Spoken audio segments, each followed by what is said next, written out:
My name's Adam MacLean. I'm a shepherd in the hills of South Melville. I raise a couple hundred sheep on a couple hundred acres and doing my best to make a living of it.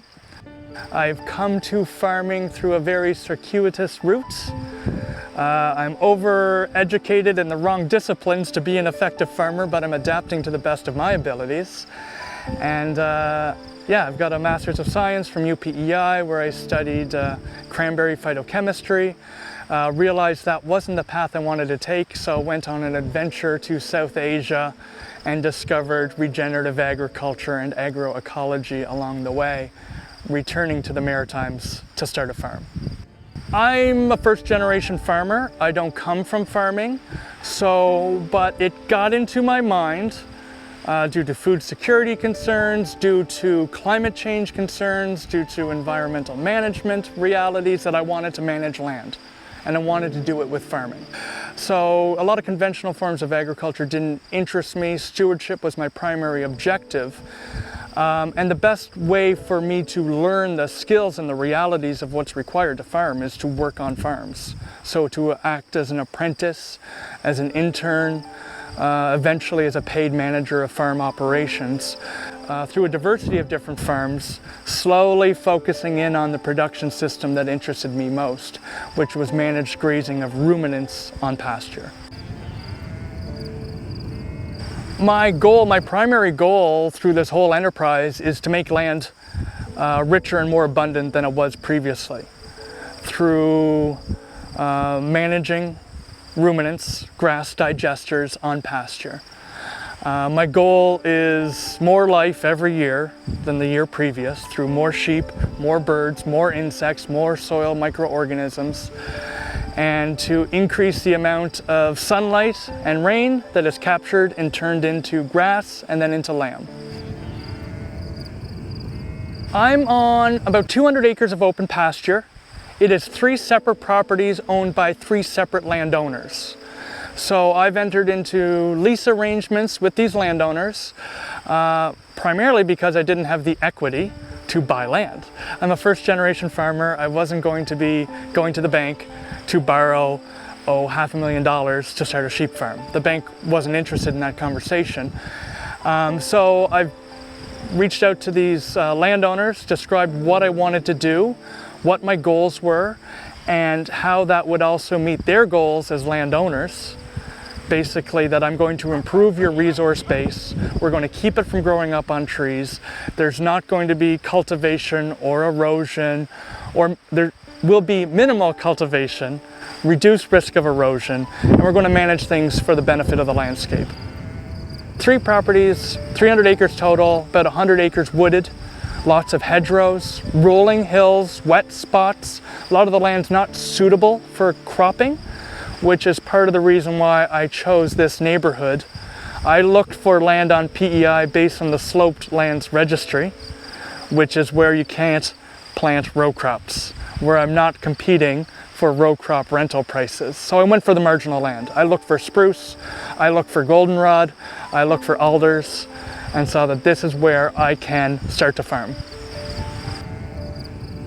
The goal basically is to contain the animals on a given piece of land for a given amount of time to achieve a goal. 1 goal, to feed the animals. 2, to graze the forages, the grasses, the legumes, the weeds that would otherwise dry up, oxidize, and reduce in nutritional value. So we graze the land and then we get off it. We move on and we give the ground time to rest and recover. If I let all the animals graze the entire farm all at the same time, they would eat their favorite food until it was dead and never came back, and then they'd move on to their second favorite food, eat that until it was dead, and we would continue on till the only things that were left were things that the sheep didn't really want to eat. By controlling their grazing, mobbing them up into a tight group, we encourage competitive eating. So it's like, you know, a big family around a dinner table and dinner comes out. People are just grabbing. It's a little bit frantic. They're eating, they're moving, and then we move on and they go to the next piece, frantically eat. They leave behind them, the tighter the group, the smaller the area, the shorter the duration of time, we have a really even distribution of manure. and urine. So we're turning grass into lamb, but also into urine and manure, which feeds the grass. Give it a couple months to recover, come back, do it again, and again, and again. Over time, this builds healthy, productive soils.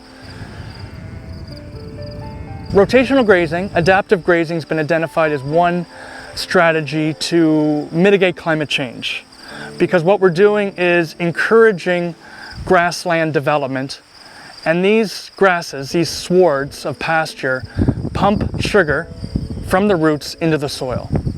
So what I'm trying to do here is to use the sheep to manage a 200-acre solar panel to optimize the use of sunlight and water to feed the soil and to feed the lambs. These sheep are effectively my employees in land management. And I don't have to pay them. Well, I have to pay them in the winter. Lots of money spent on feed, and we harvest through the season to keep this operation cash flowing.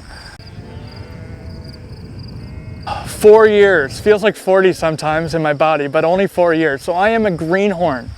So that is a pejorative term used by old timers to describe young farmers that some young farmers have appropriated for their own use.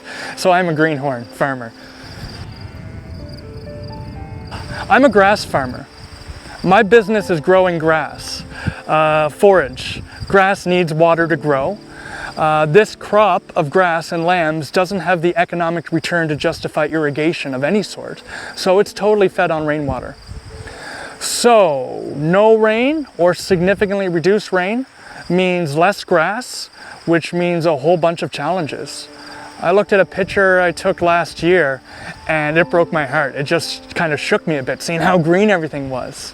There's still green grass in these fields underneath the brown stem, only because of really diligent management, but even then it's not enough to make rain happen. It's a tough year, so I have to adapt to this dry condition. I mean, this has been a few dry years, but then this year is a real kick in the pants.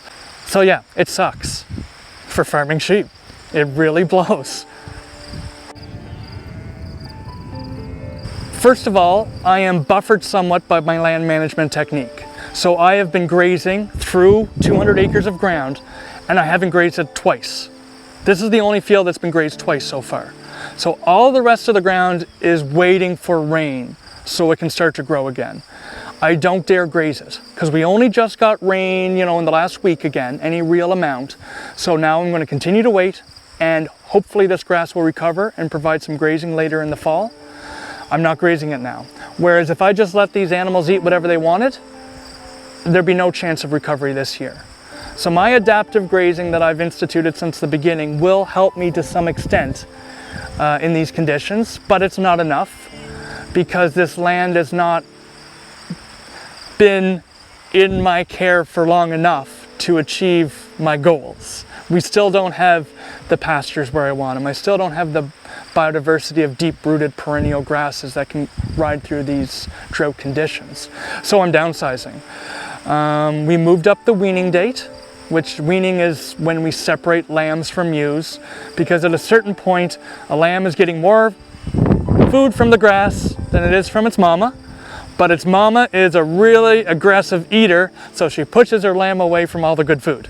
So at some point, to support the lambs, we separate them from the mama ewe. We move that date up so we can preserve whatever good grass is left for the lambs. The ewes from here are going to go on to scrubby old areas of whatever hill I haven't grazed yet. So we've moved up the date, and I'm culling, which means basically removing from the flock probably 30% of the breeding flock. So I'm downsizing. My business plan is grow the flock, increase the numbers every year, but that doesn't happen without rain. So the biggest adaptation is keeping only the best sheep, and the other sheep become mutton, basically, which is meat. And that's the adaptation. I've also talked to my landowners and discussed drought-proofing strategies that are needed to continue to ride through this. I don't know how long this is going to be, but I can see strategies that will increase this land's ability to be buffered against drought. More hedgerows facing the westerly winds, reducing evapotranspiration will help, and making investments in fertility and deep-rooted perennials. So I've got a good relationship with my landowners. Their investment isn't trying to get paid necessarily. So we're accepting that there's not going to be any big rents paid this year because I'm having to adapt and reinvest in their land asset.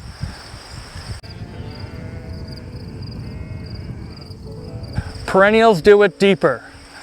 So annual crops have limited capacity to get down deep into the soil to access subsoil moisture. A lot of perennial crops, perennial forages and grasses, have deep root systems. So I want to plant drilling into the existing forage without turning soil and making it red and starting from ground zero. I want to basically drill in chicory and plantain, which is a tap-rooted perennial that goes really deep to mine subsoil water and to get mineral nutrition, and it's an excellent lamb finishing crop. Orchard grass is a fibrous root system, so we're talking about different root systems in the soil. One's fibrous and a bit more shallow, the other deep-rooted perennial or taproot. Either way, we're getting more water. Alfalfa's got a good root system. Legume clovers can typically get through a drought.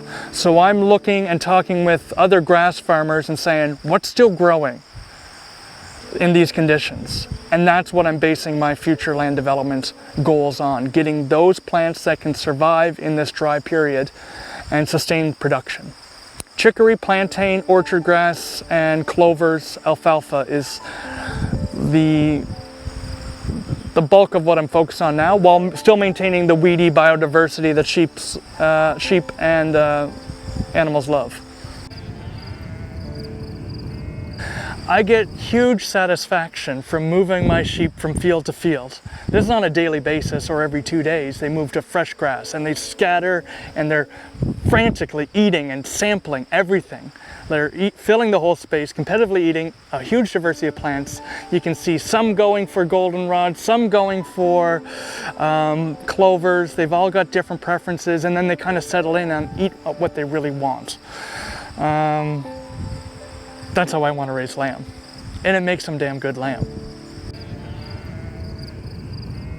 Eat mutton. Support local farmers. This is a brutal business in the best of times. I mean, there is opportunity in agriculture. I don't want to be one of these farmers that always just goes on about the problems and the challenges, but it is a challenging undertaking. The amount of capacity and the knowledge base required to farm effectively, which I'm still learning. I'm still green. I'm still learning everything I need to know. But the intelligence and knowledge you need to farm is incredible. The risk you take on is incredible. We're all exposed financially to drought and any number of other things beyond our control.